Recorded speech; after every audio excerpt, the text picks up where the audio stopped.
రాజుగారి తలపాగా. మందూర్ రాజు శివకుమార్ గర్విష్ఠి మరియు మూర్ఖుడు. అతను చదవడం రాయడం కూడా సరిగా రాదు కాబట్టి తనలాంటి మూర్ఖులైన సలహాదారులతో తన చుట్టూ నింపుకున్నాడు. భట్ ఒక సంచార కవి మరియు చాలా మంచి కవి కూడా.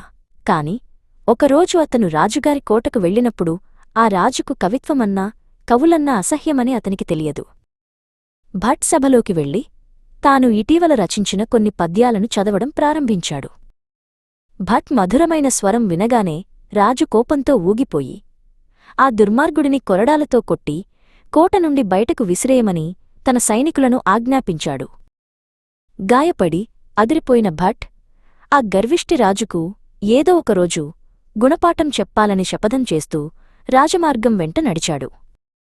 మరుసటి రోజు భట్ సమీపంలోని బుంది రాజ్యానికి చేరుకున్నాడు. అక్కడి రాజు అలుహర్ గొప్ప యోధుడిగా కవిగా దేశమంతటా ప్రసిద్ధి చెందాడు.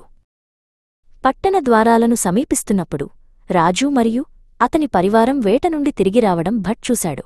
వెంటనే భట్ తన బంగారు కంఠంతో రాజు అలుహర్ విజయాలను, అతని పూర్వీకుల గొప్పతనాన్ని మరియు అతని రాజ్యం యొక్క సంపదను ప్రశంసిస్తూ పద్యాలు చదవడం ప్రారంభించాడు. రాజు తన రథాన్ని ఆపి కవిని ముందుకు పిలిచి అతని పద్యాల అందాన్ని మెచ్చుకుని బహుమతిగా ఏమి కావాలో అడిగాడు. భట్ రాజువైపు చూసి, మహారాజా, మీరు ధరించిన తలపాగా కన్నా నాకు ఏదీ వద్దు అన్నాడు.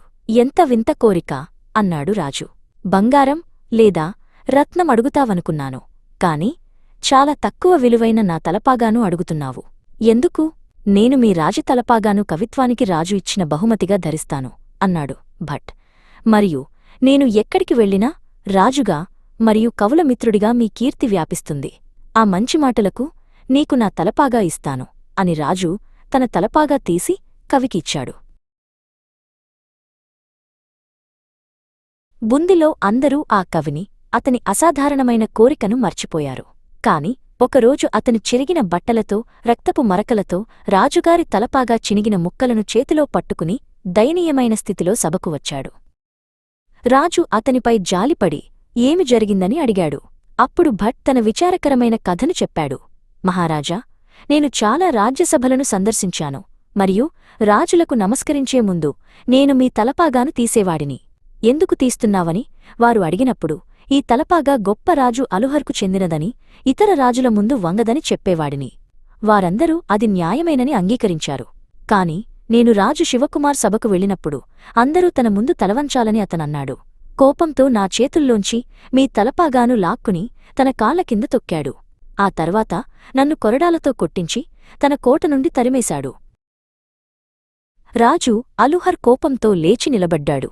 ఆ అమర్యాదస్తుడికి నేను ఎప్పటికీ మర్చిపోలేని గుణపాఠం చెబుతాను అని గర్జించాడు. మరుసటి ఉదయం రాజు అలుహర్ తన రథాలను, సైన్యాన్ని మందూర్ వైపు నడిపించాడు. అంత పెద్ద సైన్యాన్ని చూసి శివకుమార్ సైనికులు తమ ఆయుధాలను పడేసి పారిపోయారు. శివకుమార్ క్షమించమని వేడుకున్నాడు. కాని అతన్ని చెరసాలలో బంధించారు. అక్కడే అతను తన మిగిలిన జీవితాన్ని గడిపాడు. ప్రజల ఆనందం మధ్య మందూర్ రాజు అలుహర్ రాజ్యంలో భాగమైంది. మరియు భట్ రాజుగారి కోటలో సంతోషంగా జీవించాడు.